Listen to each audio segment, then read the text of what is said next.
A blessed Sabbath day, everyone. My name is Brother Kix, and welcome to Revival of Faith Ministries. Thank you for joining our Sabbath celebration this week, and we are so blessed to receive Yahweh's Word with all of you today. Everyone say hallelujah. Friends, we are celebrating today the last Sabbath of July, and for our message this week, we have a very important topic that all of us should hear. Because this is about something that not everyone is willing to accept. Kaya mahalaga po na ito ay marinig at malaman natin dahil malaki po ang epekto nito sa atin at sa mga tao sa paligid natin. Today, friends, we will talk about being corrected. But before we start, please join me and let us open our message with our prayer. Let us pray. Heavenly Father, Yahweh, Father, we give you thanks and praise for this wonderful and amazing Sabbath day. Thank you, Father Yahweh, for the blessing of this day, for allowing us to honor you with our celebration. We ask you, Father Yahweh, to please guide us and be with us today as we receive your word in truth. Fill us up with your knowledge, with your wisdom. Enable us to embrace your message with all our hearts. Let your every word be instilled in all of us. May your word be evident in everything we do, Father Yahweh. Let your Holy Spirit speak through me. Use me, Father, to encourage and to bless your people with your truth. Once again, thank you so much, Father Yahweh. We give you back all the glory and praise. All this we ask through the name of your Son, our Savior, Yahshua Messiah. Everyone say, hallelujah. Hallelujah. Friends, our message today is entitled, Embracing Correction. Embracing correction. Friends, as we all know, as human beings, we are not perfect. We are not designed, we are not created to be perfect. It means we have flaws. We have imperfections. We have restrictions and limitations that makes us prone or vulnerable to committing errors and mistakes. Ibig sabihin po, lahat tayo ay may kakulangan. Lahat po tayo ay nakakagawa ng pagkakamali. Bata man o matanda, babae man o lalaki, lahat po maaaring magkamali. And because of our flaws, because of our imperfections as human beings, making mistakes is really inevitable. No matter what we do, no matter how much we try, but the truth is we are all susceptible to mistakes because we are not perfect. In fact, it is said that imperfection is an inherent part of the human condition.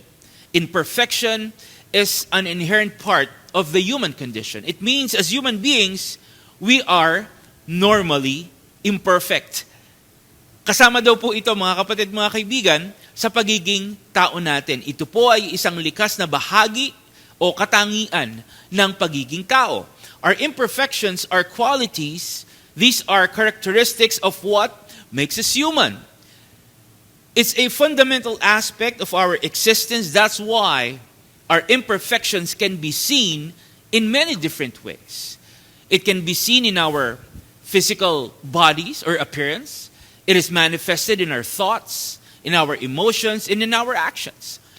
Lahat po ito ay nagpapakita na tayo ay nagkakamali because we are not perfect. Ang sabi po mga kapatid sa Genesis 1, verse 31, Yahweh saw all that He made, all He had made, and it was very good. Yahweh saw all that He had made, and it was very good. So Yahweh looked at everything that He created, and everything He made was very good. At kasama po tayo doon, mga kapatid, mga kaibigan, sa mga nilikha ng ating Amang Yahweh. But the thing is, the Scripture does not say that we are perfect. Tama po ba? We can read that we are created in Yahweh's image. We are created in His likeness, which makes us what? Unique. It sets us apart from all the other creations. Tama po ba? But then again, it doesn't say that we are perfect. You know why? Because our Almighty Father Yahweh, His purpose for us, He doesn't intend us to be perfect. As human beings, we are designed, we are created this way because Yahweh's will and purpose for us doesn't intend us to be perfect. However, being human is not an excuse for us to constantly or intentionally commit mistakes. Tama po ba? Hindi po ito dahilan para tayo ay patuloy na gumawa ng pagkakamali o kasalanan. Hindi po ito dahilan para sadyain nating makagawa ng pagkakamali o kasalanan. May mga pagkakataon po kasi, mga kapatid, mga kaibigan, na ito ang ginagamit na dahilan sa mga pagkakamali. People usually say, pasensya na, tao lang nagkakamali. People are conveniently using this as justification for their mistakes and to keep on making mistakes. But like we said, hindi po ito dahilan para tayo ay patuloy na magkamali at gumawa ng kasalanan. You see, even with our imperfections as human beings, we are also made capable of not committing mistakes. Tama po ba? Does it make sense? Even with our imperfections as human beings, we are also capable of not committing mistakes. It means, even if we are not created perfect, may kakayahan pa rin tayo na hindi gumawa ng pagkakamali o kasalanan. Tama po ba? Especially when it comes to intentionally committing the same mistakes over and over.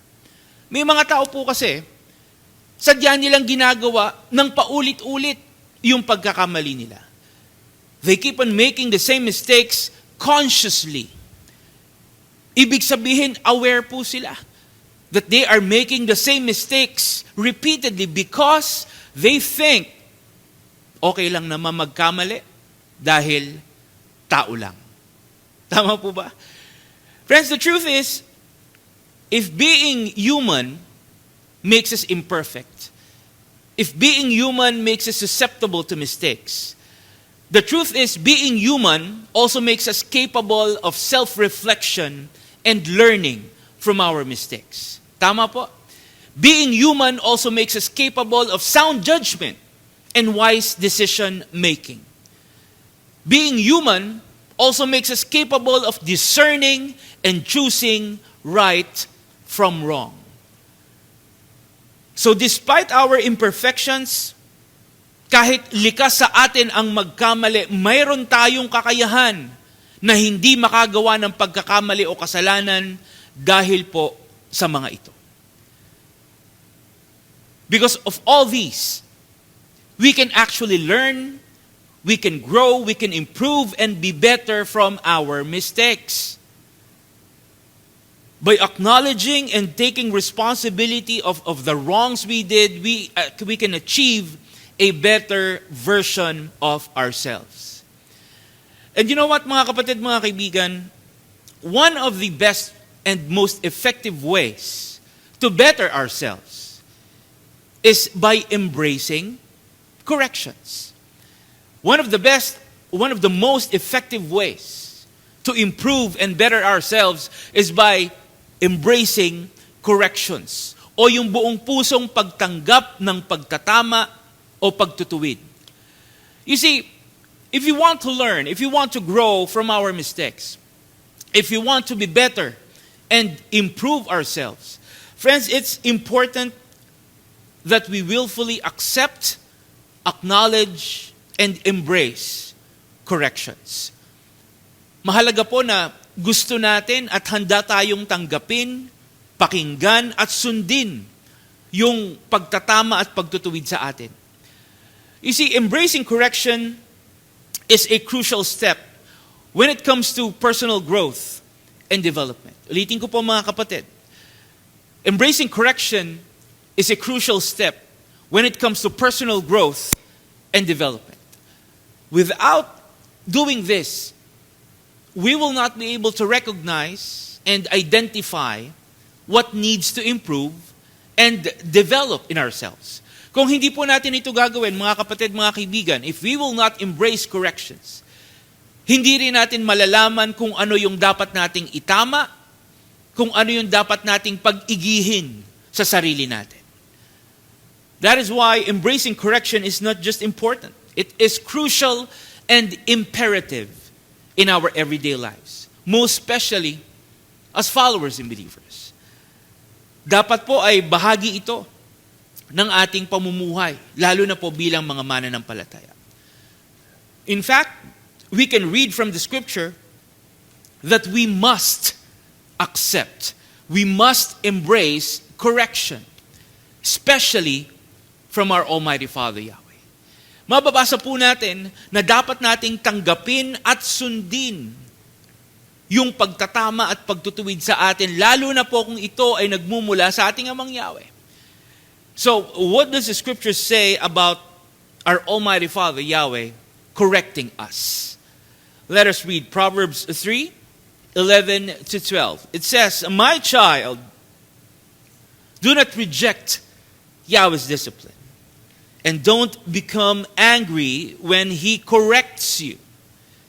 Yahweh corrects those He loves, just as a father corrects the child that He likes." Everyone say hallelujah. Friends, wag na po nating tanggihan ang pagdidisiplina at pagtatama sa atin ng ating Amang Yahweh. Wag daw po nating mamasamain, wag nating ikagagalit kapag tayo daw po ay itinutuwid ng ating Amang Yahweh. You know why? Because Yahweh's discipline, His corrections signifies His love for us. Hallelujah. Tayo daw po ay dinidisiplina, tayo ay tinutuwid ng ating Amang Yahweh dahil sa Kanyang pagmamahal sa atin. Ito daw po ay palatandaan ng pagmamahal sa atin ng ating Amang Yahweh bilang Kanyang mga anak. Ibig sabihin po tayo ay pinapahalagahan ng ating Amang Yahweh dahil ang gusto niya para sa atin ay manatili tayo sa tama at mabuting landas. Hallelujah! That's why being corrected is actually a blessing. Corrections are blessings. Ang pagtatama, yung mga pagwawasto sa atin, ay isang pagpapala. You know why? Because being corrected is actually for our good. Being corrected is for our good. We are to benefit from being corrected. Ang pagtatama at pagtutuwid ay para po sa ikabubuti natin. In fact, we can read from the scripture that those who are disciplined and corrected by Yahweh are blessed. Mapalad daw po ang mga tinutuwid at itinatama ng ating Amang Yahweh. Do you believe that? Well, let us read Job 5, verse 17. Job 5:17. It says, "Blessed is the one whom Yahweh corrects. So do not reject the discipline of the Almighty." Basahin po natin sa Tagalog, mga kapatid, mga kaibigan. Ang sabi po, mapalad ang taong dinidisiplina ni Yahweh na makapangyarihan. Ang pagtutuwid niya sa iyo'y huwag mong mamasamain. So again, we are reminded not to reject, not to feel bad about being corrected.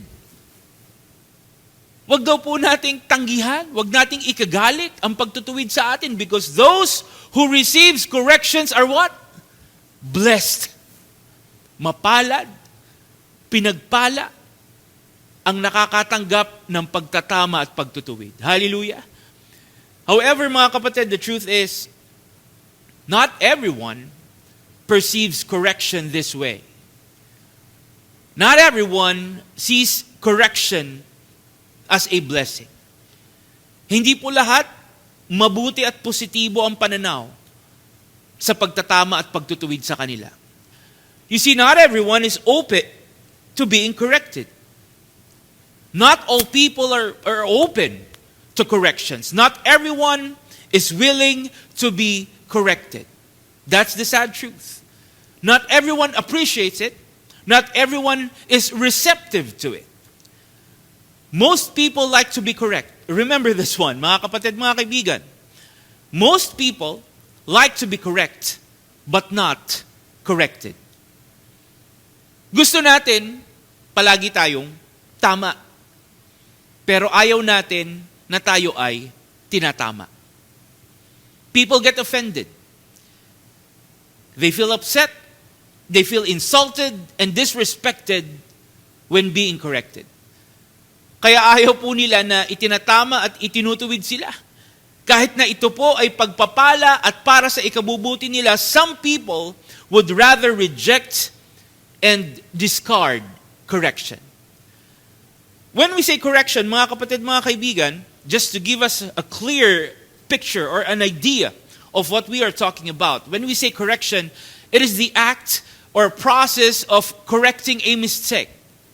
It means changing something to make it right, to make it better, or to improve it. So yung pagtatama po, mga kapatid, mga kaibigan, yung pagtutuwid daw po ay ginagawa upang baguhin o ayusin ang isang pagkakamali. Ang layunin po nito ay para maisaayos, maiwasto ang hindi ayon o hindi tama.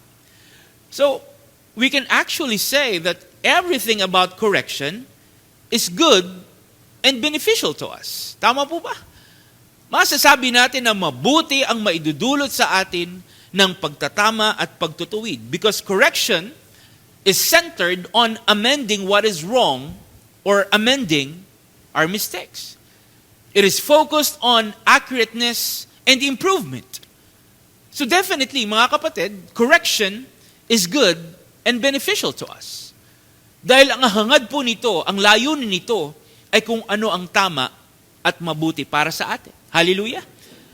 But then again, mga kapatid, like we said, some people are not willing to be corrected. Instead of seeing correction as helpful and beneficial, they tend to resist and reject it. So our question is, what do you think makes people resist and reject correction? Bakit po kaya ayaw ng ibang mga tao sa pagtatama at pagtutuwid? Well, the thing is, as human beings, we naturally hate the feeling of being wrong. Tama po ba? Let me repeat that. As human beings, we naturally hate the feeling of being wrong. We don't like the idea that we have made a mistake. Ayaw natin yung pakiramdam na mali tayo. And corrections are actually reminders that we are wrong. Tama po ba? That's why regardless if it's well-intended or if it's well-meant, people tend to resist and reject corrections. Dahil ayaw nilang isipin, ayaw nilang maramdaman na sila ay mali. Tama po ba? In fact, people that are unwelcoming to corrections often think that being corrected is an attack on their ego and pride. Ulitin ko po mga kapatid. Most of the time, people that are unwelcoming to corrections, yung mga tao na ayaw sa pagtatama at pagtutuwid, most of the time they think that being corrected is an attack on their ego and pride. That's why they feel upset, they feel offended and disrespected when corrected dahil nasasaktan po yung kanilang ego at pride. Kaya naman, kahit po ito ay para sa kabutihan nila, they refuse to accept corrections because they see it as an attack or threat to their ego and pride. And they would rather protect their ego and pride than embrace the opportunity to change, to improve, and to better themselves. Mas gusto nilang isipin na wala silang pagkakamali kesa tanggapin yung pagtatama at pagtutuwid sa kanila. Mas gusto po nilang pakinggan yung ego nila. Mas gusto nilang pakinggan yung pride nila kesa ayusin at iwasto yung dapat baguhin sa kanila. But our question is, what do you think will happen if people choose pride over correction? Kung mabuti ang idudulot sa atin ng pagtatama at pagtutuwid, ano naman po kaya ang mangyayari kung ang pipiliin natin ay pagmamataas? What does the scripture say about choosing pride instead of wanting to be corrected? Let us read Proverbs 16, 17 to 18. It says, "A good person stays away from evil. A person who watches what he does protects his life. Pride leads to destruction. A proud attitude brings ruin. Let me repeat that last statements. Pride leads to destruction. A proud attitude brings ruin. So ang pagmamataas daw po ay humahantong sa kasiraan at kapahamakan. Ganon din po ang sinabi mga kapatid sa Proverbs 18:12. Pride leads to destruction. Humility leads to honor. So the passage is telling us again that choosing pride instead of embracing correction will lead to what? Destruction. Ang pagmamataas ay magdudulot ng kapahamakan. Pero ang sinumang magpapakumbaba, ang sinumang tatanggap ng pagtatama at pagtutuwid, ay ano daw pong mangyayari mga kapatid?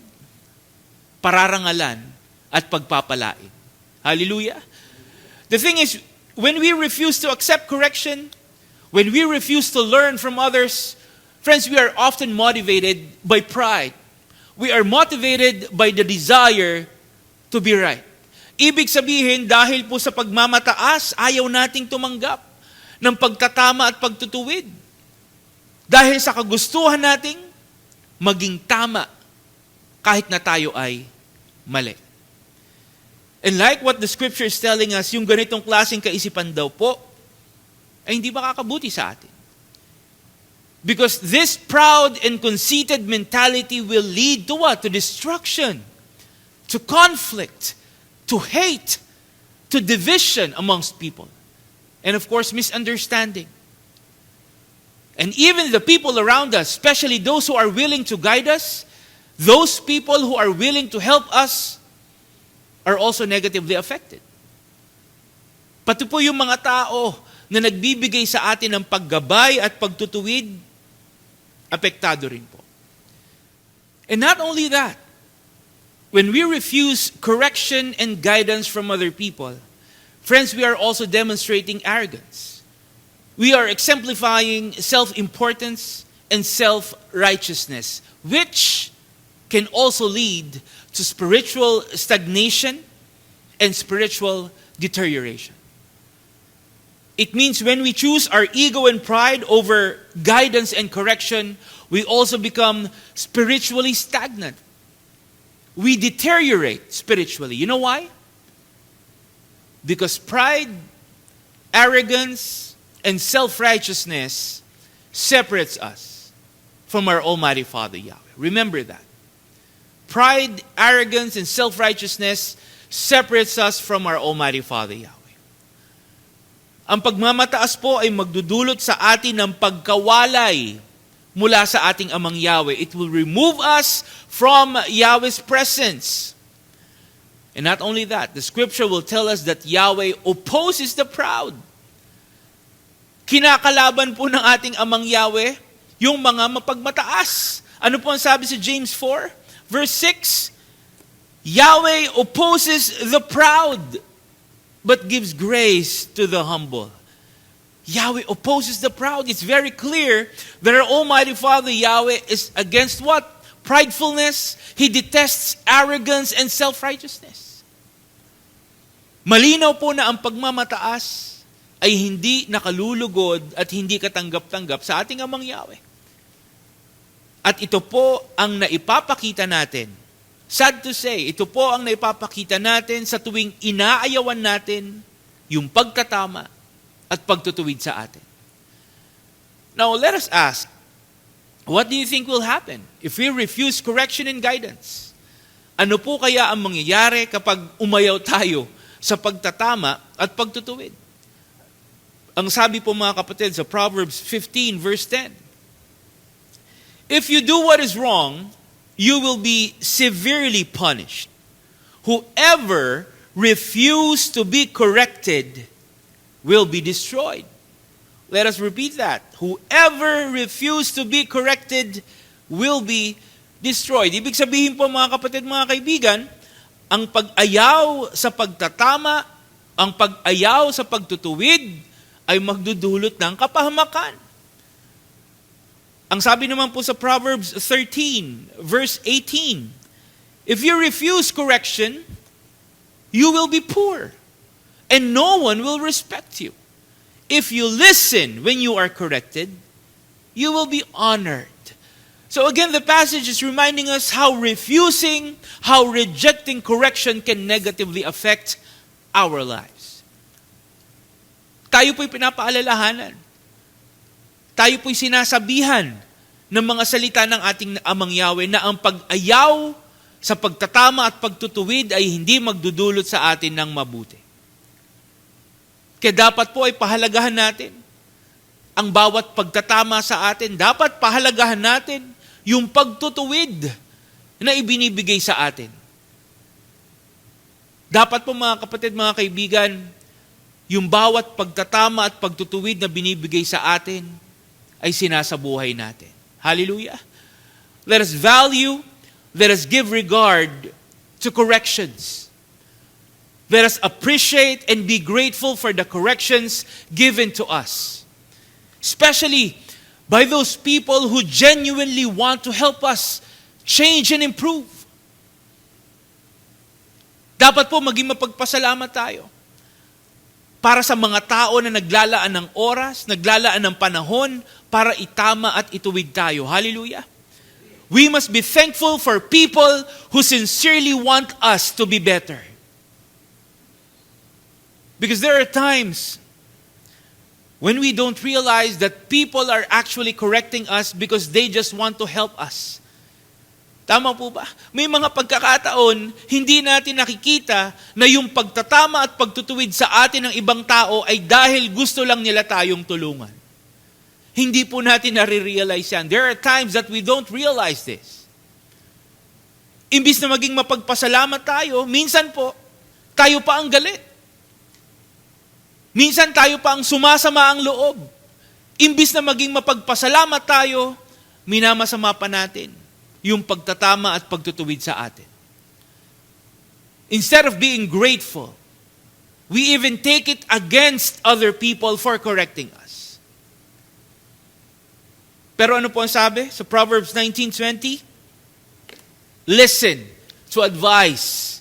Accept correction so that you may be wise the rest of your life. Everyone say hallelujah. So imbis na magalit po tayo, imbis na sumama ang loob natin dahil sa pagtatama at pagtutuwid sa atin, the scripture is telling us that we should listen and accept correction because it is for our own good. Ito raw po ay para sa ikabubuti natin. The truth is, accepting and embracing correction is something very important. Tama po ba? Accepting and embracing correction is something very important, but not everyone is willing to do it. Hindi po lahat willing na maitama.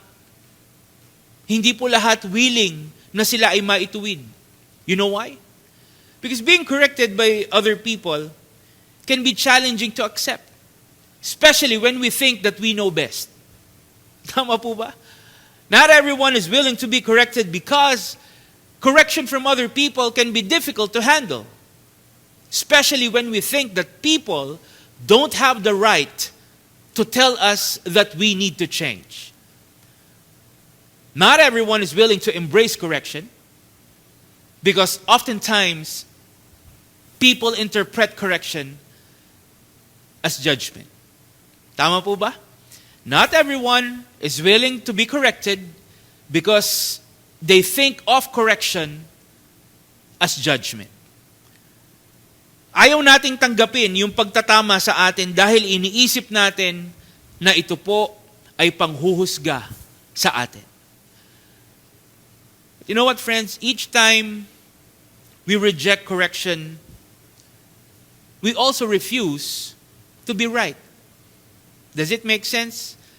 Each time you reject being corrected, you are also refusing to be right. Each time you refuse to be corrected, you are refusing personal growth and improvement. Kapag inaayawan natin yung pagtatama sa atin, mga kapatid, mga kaibigan, inaayawan din natin yung pagiging tama. Kapag hindi natin tinatanggap yung pagtutuwid sa atin, ayaw din nating tanggapin yung mabuti at positibong pagbabago na pwede sanang mangyari sa atin. Remember, friends, accepting and embracing correction from other people doesn't make us less of a person. Let me repeat that. Accepting and embracing correction from other people doesn't make us less of a person. Allowing people to correct us for us to be better is not our loss. Ang pagtanggap po sa pagtatama, sa pagtutuwid mula sa ibang tao ay hindi nating kawalan. Instead, we will gain, we will benefit from being corrected because we are given the opportunity to improve and to better ourselves.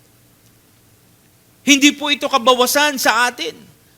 Dahil tayo po ay binibigyan ng pagkakataon para magbago, para maitama yung mga pagkakamali natin.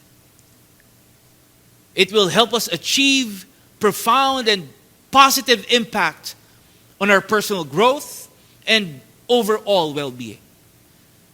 It says in Proverbs 15, verse 32, a person who refuses correction hates himself, but a person who accepts correction gains understanding. They gain understanding. So like we said, hindi po natin kawalan kapag tayo ay tumatanggap ng pagtutuwid at pagtatama. It is valuable and beneficial to us because we are to what? We are to gain from it. Hallelujah. Of course, it may not be enjoyable. It may not be easy to do. It can be uncomfortable and challenging at times. But at the end of the day, mga kapatid, mga kaibigan, corrections are meant to help us. Corrections are meant to encourage us to improve and be better. Ano po ang sabi sa Hebrews 12, verse 11? We do not enjoy correction.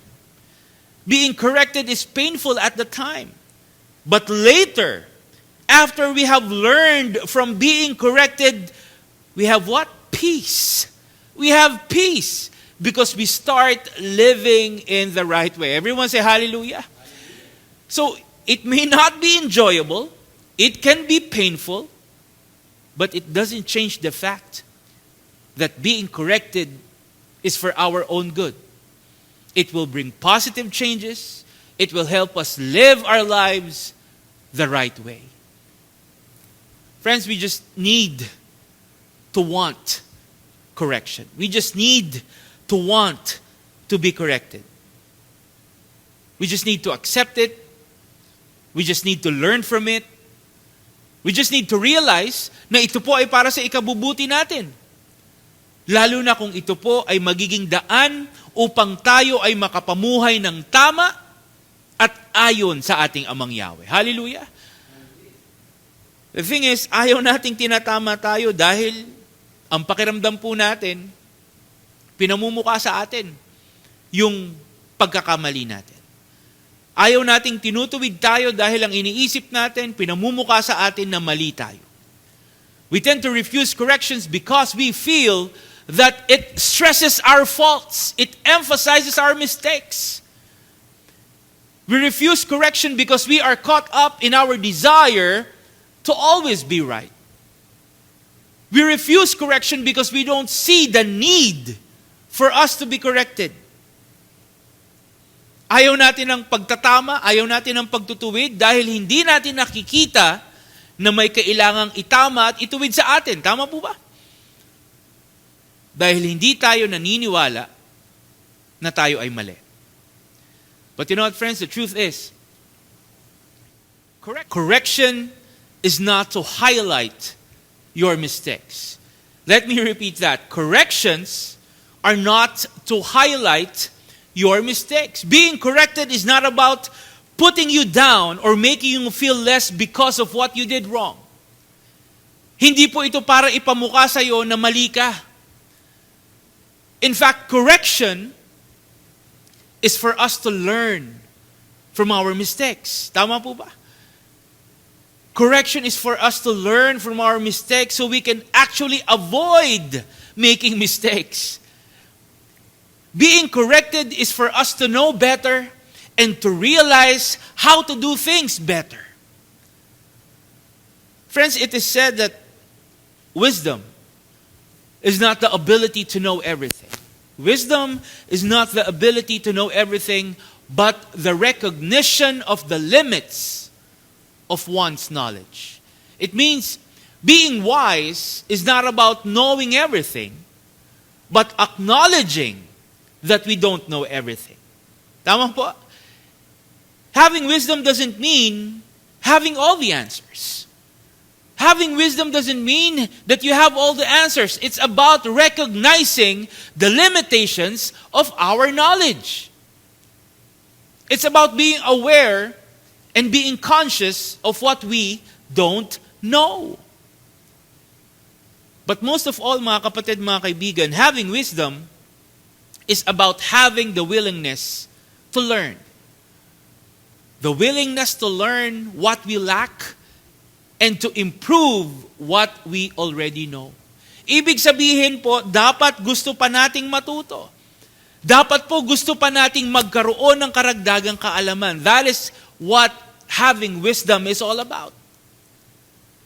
And one of the best ways to learn, to improve ourselves, is by accepting and embracing corrections. Kapag tinanggap natin, kapag nakinig tayo, at sumunod tayo sa mga pagtatama at pagtutuwid sa atin. But the thing is, like we said, friends, we must want it first. We must want to accept, we must want to embrace corrections first. Dapat po gustuhin muna natin na itama at ituwid tayo. Because only then that we will be able to learn and improve through corrections. Remember, no amount of correction will be able to help us improve if we don't want it. Gaano man karami yung mga pagtatama at pagtutuwid na tinatanggap natin, hindi po ito makakatulong sa atin kung ito ay aayawan natin. Even corrections from the wisest person are useless and meaningless if we are not willing to accept it. Remember that. Even a wise person will never know what he is lacking if he doesn't want to be corrected. Kaya wala pong kabuluhan ng anumang pagtatama, anumang pagtutuwid kung hindi natin ito gugustuhin.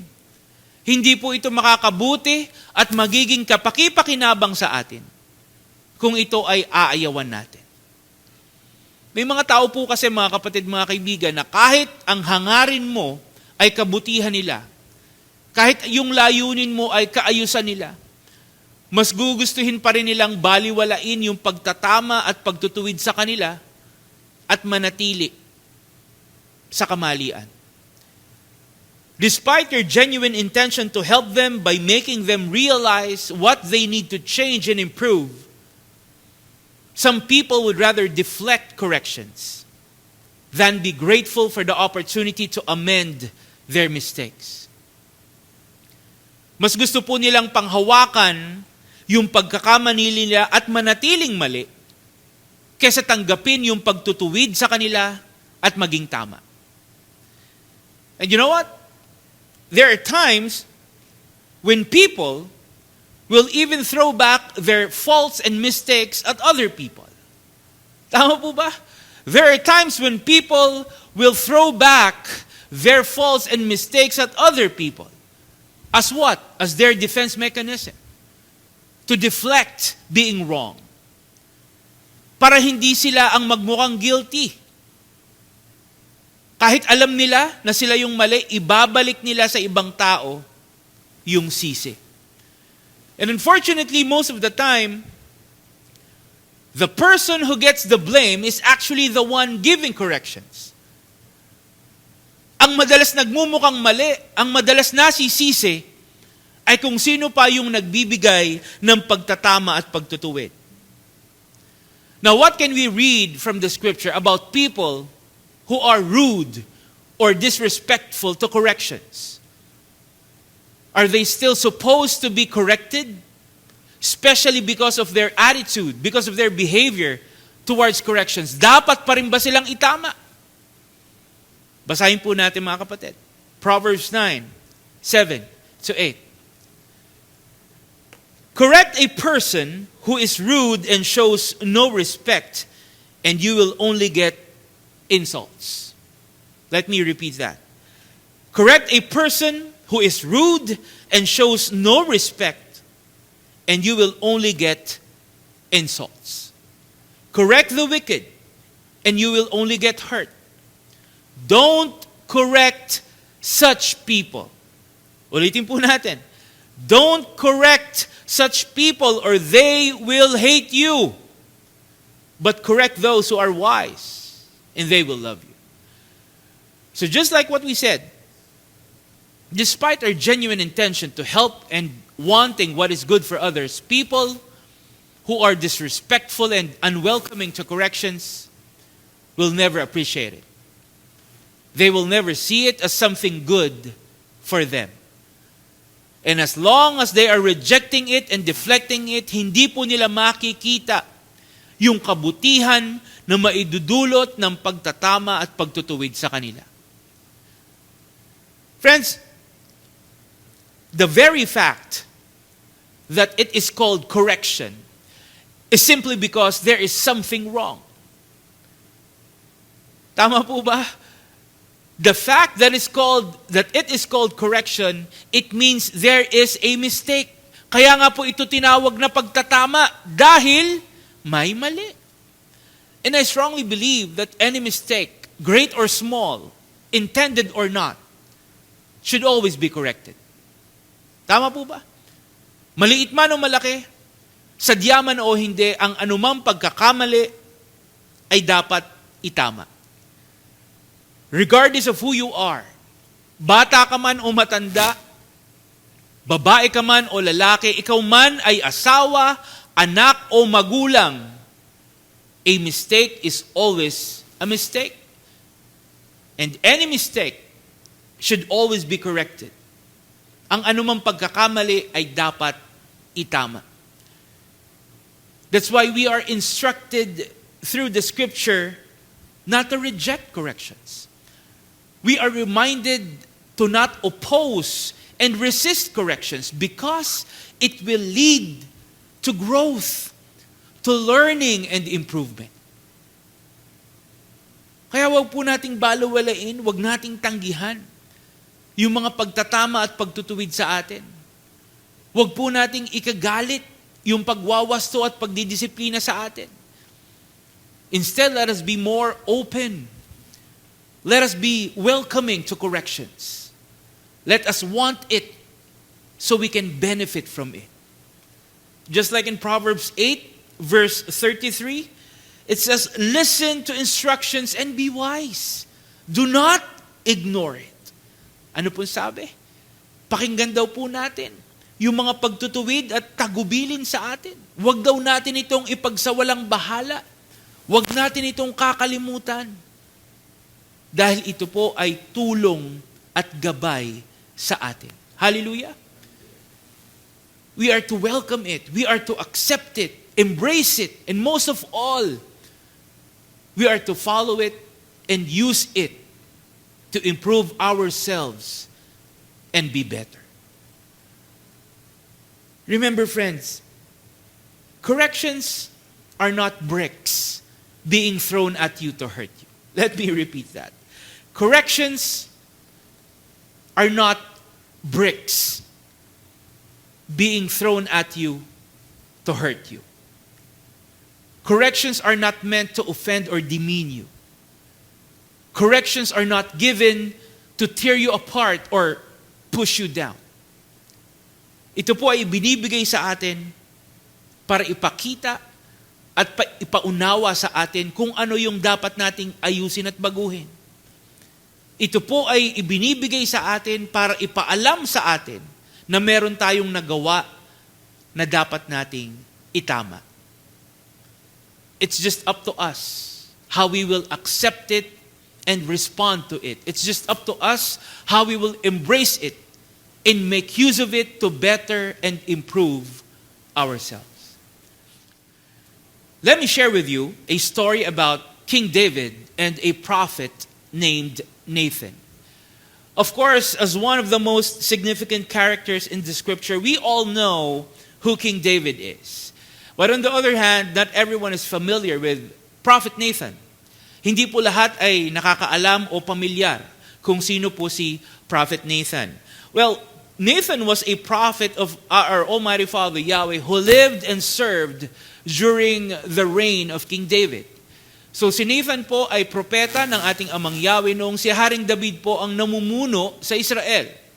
And one of the most notable events that happened to Nathan is when our Almighty Father Yahweh sent him to confront King David. You see, our Almighty Father Yahweh was very upset and displeased with what King David did to Bathsheba and to her husband Uriah. King David committed murder. He committed adultery that made our Almighty Father Yahweh turned against him.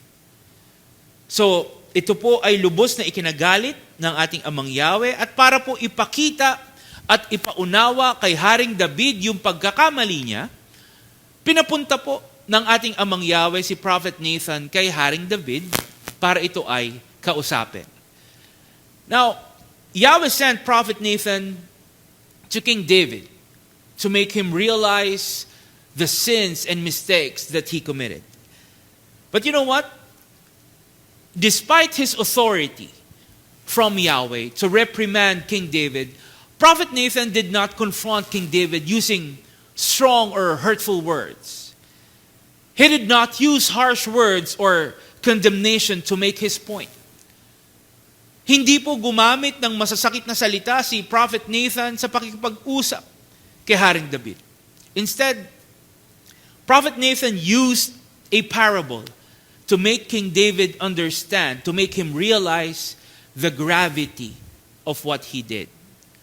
So gumamit po si Prophet Nathan ng isang istorya para ipaunawa kay Haring David yung pagkakamali niya. And you know what? Prophet Nathan's unique approach of correcting King David proved to be effective. You know why? Because it immediately resulted to King David's realization and repentance for his sins.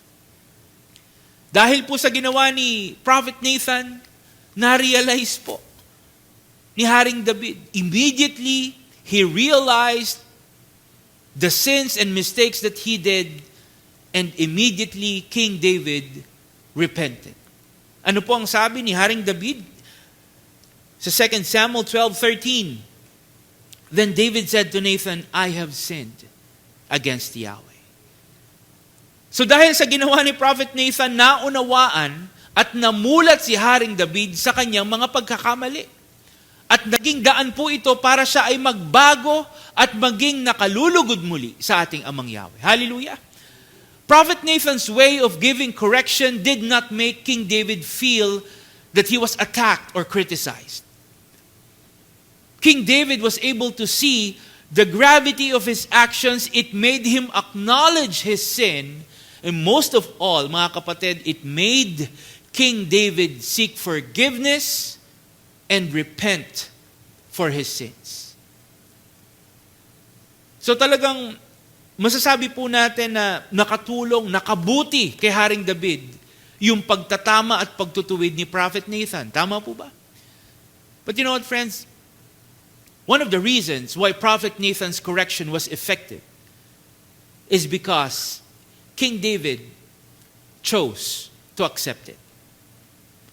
Nakabuti po kay Haring David yung pagtatama at pagtutuwid ni Prophet Nathan dahil pinili niya itong pakinggan at tanggapin. Tama po ba? King David welcomed and listened to Prophet Nathan's counsel. He accepted the corrections given to him.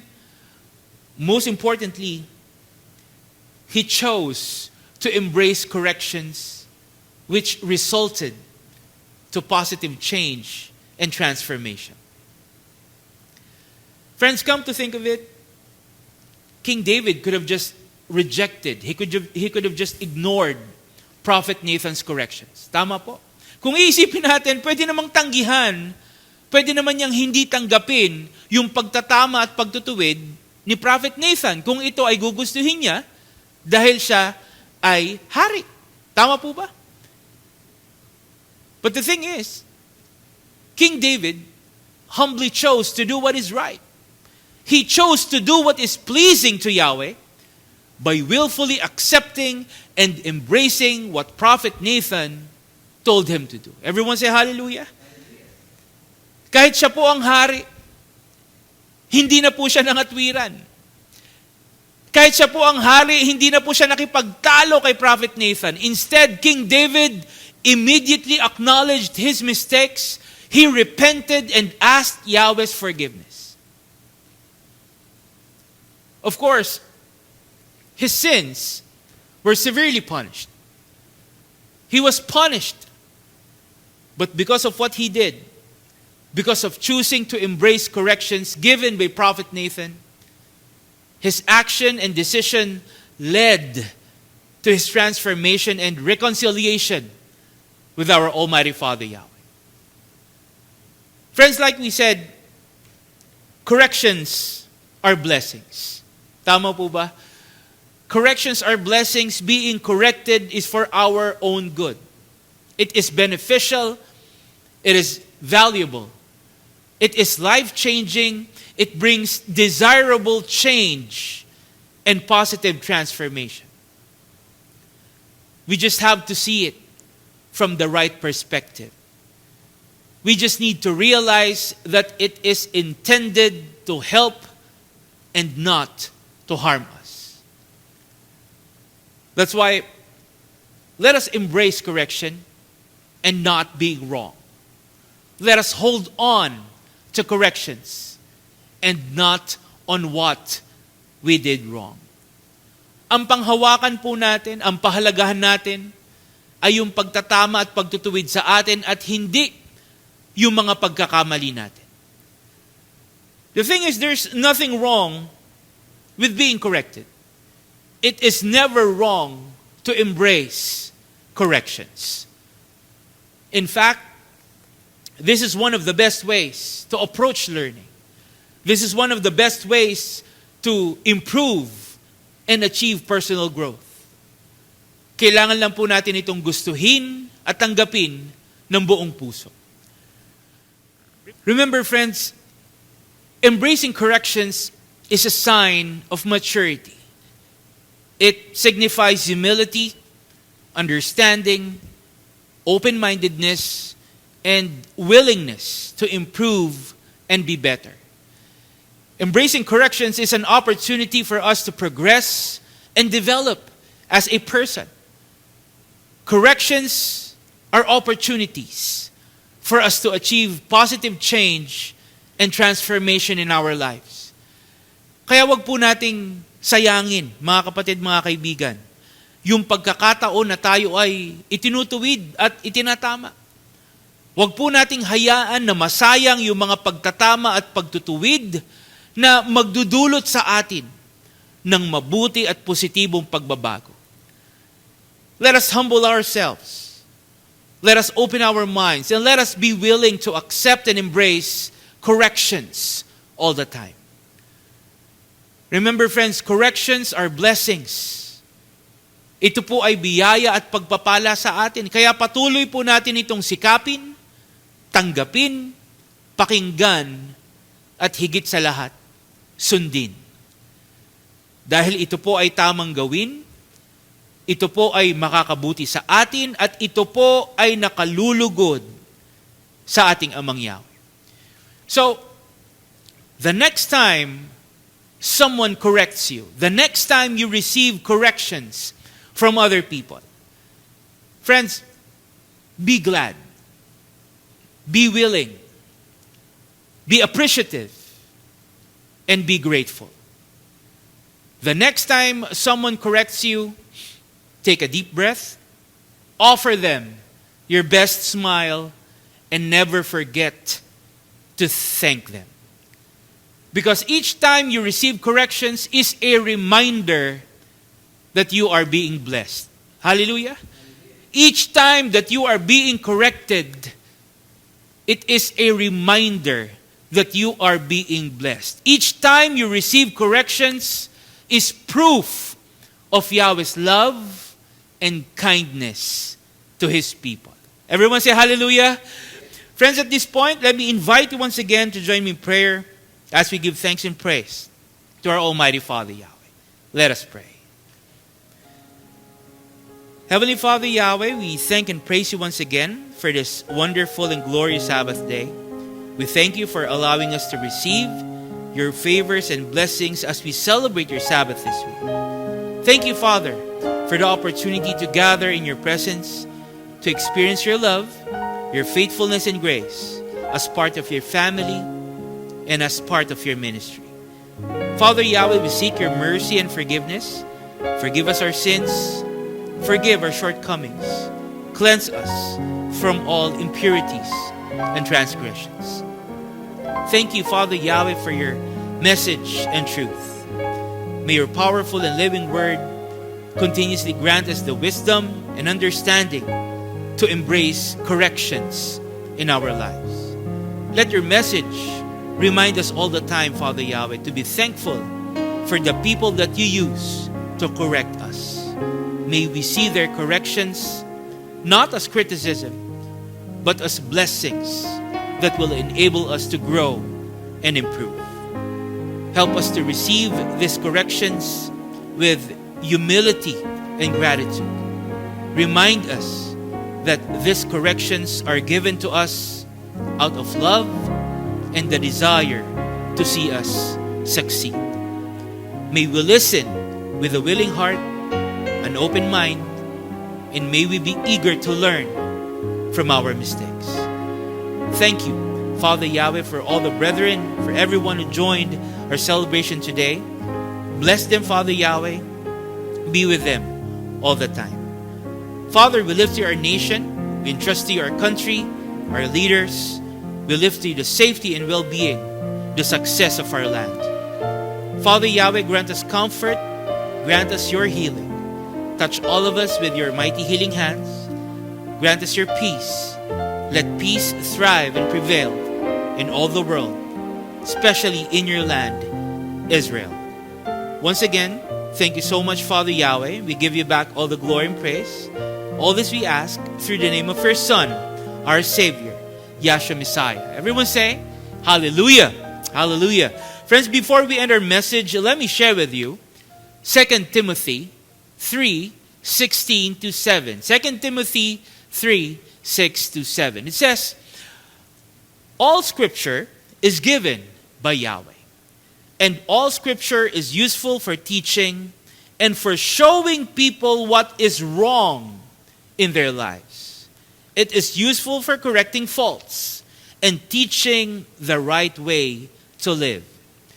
Using the scriptures, those who serve Yahweh will be prepared and will have everything they need to do every good work. Everyone say hallelujah.